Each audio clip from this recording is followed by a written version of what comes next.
INESPQ. Là, en passant, c'est pas pour vous convaincre de quoi que ce soit ou prouver quoi que ce soit. C'est simplement pour qu'on fasse le tour, puis qu'on essaie de regarder ça, analyser. Euh, en mise à jour le 30 décembre 2021, on est rendu à 11 711 cas depuis le début de la pandémie, plus 9, donc 11 720 décès. Si on va regarder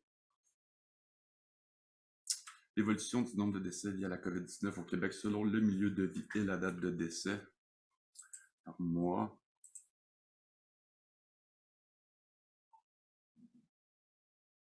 On va aller jusqu'au début. Donc, non, je ne suis pas un spécialiste et un expert de lecture de statistiques graphiques, mais je pense que ça en dit beaucoup, moi que je me trompe. Puis si je me trompe, ben, s'il vous plaît, quelqu'un appelez-moi ou je serais vraiment content de savoir qu'est-ce qui m'échappe.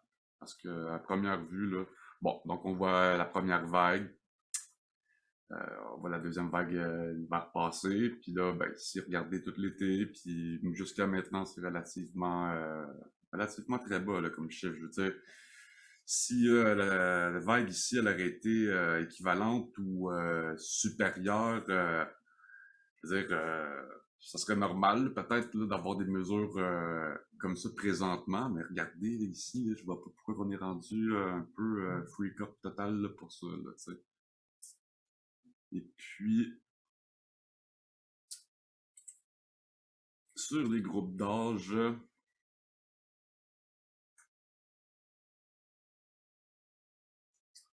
répartition des décès liés à la COVID-19 au Québec selon le groupe d'âge. Donc, on voit toutes les vagues ici. Regardez les schémas 90 ans et plus, 80 ans et plus, 70 ans et plus. C'est très similaire sur toutes les vagues. Donc, ça fait facilement le 2 tiers, voire même plus.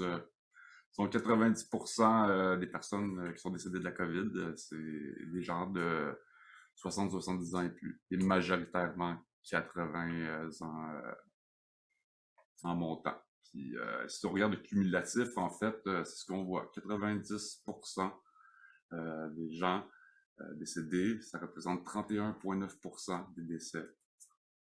3725 décès. 80 à 89 ans, ça représente 38,7%. 4528 décès. 70 à 79 ans, qui représente 19,6% pour 2294 décès. 60 à 69 ans, ça représente 6,7 des décès. Nombre de décès, 787. Ici, 50 à 59 ans, 2,1%. Nombre de décès, 251. Ici, 40 à 49 ans, 0,6% de population. Québec, pour un nombre de décès de 67. Tout ça depuis bientôt 2 ans. Ils ont 20 et 22 mois. Donc, ouais, moi, je sais pas, quand je regarde des statistiques comme ça, là, il y a de quoi qui m'échappe. Je comprends pas vraiment. Et puis, si on va regarder aussi le taux d'hospitalisation actuel, je pense ici. Ouais, voilà. Donc, le site n'est pas à jour, mais le 29 décembre, on était sur un total de 939 hospitalisations en cours, dont 138 aux soins intensifs et 800 hospitalisations hors soins intensifs. Donc là, oui, il y a des nouveaux cas là, ces derniers jours, c'est normal. J'espère que ça ne montrera pas drastiquement plus haut que ça. Mais par contre, on est déjà comme en zone critique, déjà là, à ce nombre d'hospitalisations-là. On n'est pas capable de fournir du tout. Puis si on regarde là, ici, là, en 2017, ça c'est le taux d'hospitalisation qu'il y a eu pour la pneumonie, l'influenza. Donc la ligne bleue ici, proportion des patients hospitalisés 2017-2018, pneumonie, influenza. On regarde le pic là, qui est dépassé là, largement de 1000. Donc jusqu'à 1500, 2250 hospitalisations. C'est énorme, là. Puis un bon pic là, qui dure quand même un bon bout de temps là, sur les échelles de semaines qu'on voit ici. Là. Pendant plusieurs semaines, là, on a eu un taux là, qui était quand même steady, là, environ à 1250 patients. Puis ici, ben là, écoutez, puis est-ce qu'on entendait parler? Est-ce qu'on était enfermé chez nous? Est-ce qu'on portait des masques? Est-ce qu'on cancellait Noël, jour de l'an, couvre-feu? Non, ok. Si on regarde aussi le taux de décès sur 10 ans, de 2010 à 2021, il n'y a aucune surmortalité depuis l'année passée, depuis la pandémie. Donc si on regarde là, ici, là, 2010 en montant, mensuellement, c'est pratiquement toute la même chose. On va de 4000 à 6000 environ. Là. Vous voyez? Donc ici, la colonne 2020, c'est tout entre 7000, 5000, 6000. Mois de décembre, on n'a pas encore le bas de novembre et décembre. Regardez, est-ce qu'il y a vraiment un taux de surmortalité là, depuis les 16 derniers mois, par exemple, les 12 derniers mois? Quand il y a une marge d'environ entre 5 et 6 000, 7 000 décès mensuellement depuis 10 ans. Si je verrais des chiffres peut-être comme 12 000 décès, 13 000 décès, 15 000, ouais, là, c'est quand même considérable, c'est le double, là. Mais là, mensuellement, non. Même malgré la pandémie et les chiffres qu'on nous donne, regardez, c'est des trucs de même qui font en sorte que je comprends pas qu'on soit rendu là après 2 ans, être rendu dans une fracture sociale comme ça se peut pas. La division absolue, les familles qui se déchirent, puis ah ouais donc, puis c'est quand même assez intense, là, franchement.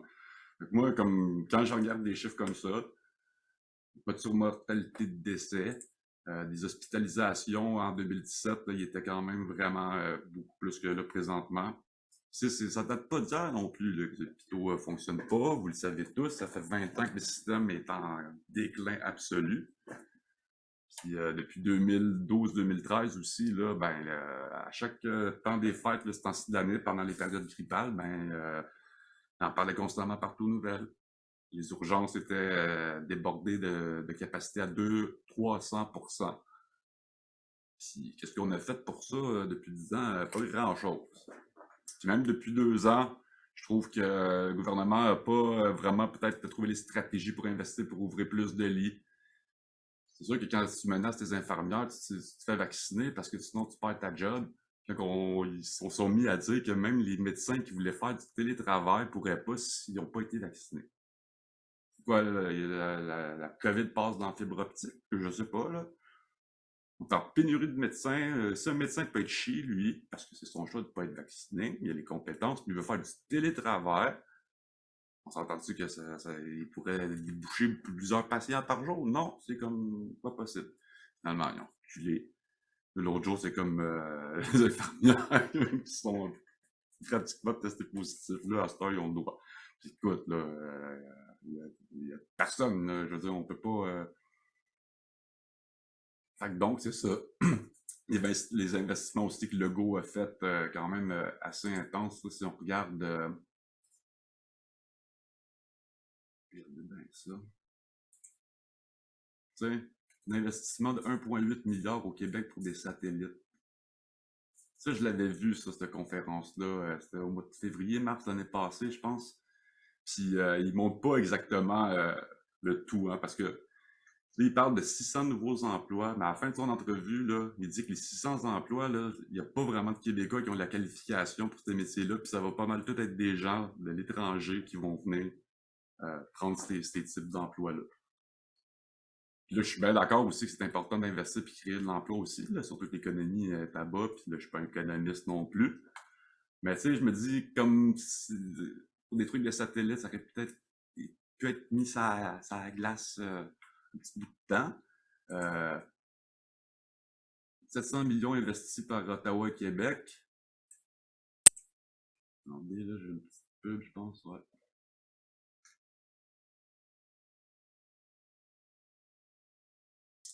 Ottawa et Québec volent au secours du secteur aéronautique qui souffre durant la pandémie. Ils annoncent un investissement de près de 700 millions de dollars dans plusieurs projets, notamment dans un moteur hybride de Pratt & Whitney.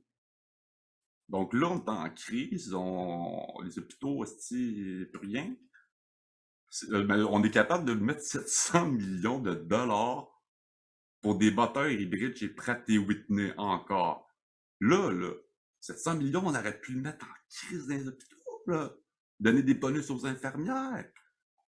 Les encourager, Chris, voyons. Quoi d'autre? Oui, ça aussi. Bon, ben, pour l'Internet, qui se rend dans le Grand Nord aussi, ça, j'avoue que, regarde, c'est quand même important, là. Les gens méritent d'avoir des bonnes connexions, puis des infrastructures qui viennent avec. Puis c'est sûr que c'est comme colossal comme projet. Mais on s'entend que c'est énormément d'argent aussi. Je pense qu'on aurait peut-être pu un peu ralentir le projet il y a quelques mois, puis de quand même essayer de garder le plus de millions intenses qu'ils mettent là-dedans encore pour peut-être le soin de santé. Un autre programme ici, 200 millions pour propulser l'économie du Québec par l'exportation. Ça, ok, oui, là, comme je vous dis, je suis pas économiste, ça, ils savent ce qu'ils font. Mais quand que je vois des trucs pour des moteurs de Pratt & Whitney, hey, ça, je comprends pas, là, 700 millions là, pour des moteurs, là, mais c'est vraiment le temps. Hein, puis ouais, 1,8 milliard au Québec pour des satellites. Mais c'est pas 1,8 milliard qu'ils ont mis, je pense, là, c'est partagé avec le fédéral, puis a confirmé jeudi sa participation de 450 millions de dollars, 250 en prêts et 200 en actions privilégiées. Bon, certes que ça peut être rentable pour le gouvernement, pour le peuple, mais c'était-tu vraiment le temps? C'était-tu vraiment nécessaire, là, les affaires de satellites? Peut-être que oui, alors que ça presse, puis ouais, on a des centaines de millions à mettre là-dedans, puis des moteurs d'avion pour Pratt et Whitney. Donc, puis lui, ben, il est là, puis il nous fait sentir coupable, ceux qui veulent pas se faire vacciner, puis même les vaccinés, pratiquement. Là. Fait que, je suis pas mal confus avec tout ça, puis je me demande vraiment, ça s'en va vers où. Je suis vraiment curieux dans quelques jours, là, leur revoir la face, là, nos trois héros non crédibles. Surtout à Arruda, je pense que franchement, puis les experts qui pensent que. Les experts pensent que. Ils pensent quoi? C'est qui eux? C'est qui les experts? Ils ont-ils un nom? Ils ont-ils une face? Je pense que là, ça serait bien là, qu'on ait une autre source d'information. Parce qu'après 2 ans, après tout ce qui s'est passé, là, je pense que là, à un moment donné, on peut plus continuer à se faire discuter des trucs complètement abrutis, là. Oui, mais là, on pense que, puis merci, là, un dernier effort, là, on compte sur vous. On a besoin de vous, là. On lâche pas. Bon, ben là, s'il te plaît, on veut voir vos experts, des noms, des faces, là, puis donnez-nous vraiment, fiez-vous à la science. La science, c'est qui la science? C'est Arruda. C'est les experts qui pensent que. C'est les ceux, là, comme le François, là, comment il s'appelle, le Marquis. Et Baba n'est pas sorti du bois. Donc voilà, c'était pas mal quelques trucs que je voulais faire partager avec vous, donner mon opinion, regarder des chiffres, des trucs de même. Fait que si quelqu'un peut voir qu'il y a des choses que je suis dans le champ par rapport aux statistiques, aux chiffres ou à ma manière de penser, ben, je ne peux pas à m'écrire ou même faire une vidéoconférence à amis proches, amis plus loin, ou même si des gens que je connais pas vraiment. Je pense que c'est plus facile de partager en faisant ça qu'écrire puis écrire des heures. Donc, j'ai bien hâte de revoir nos trois héros bientôt. Et puis pour le reste, ben, bonne fin de vacances. Salut!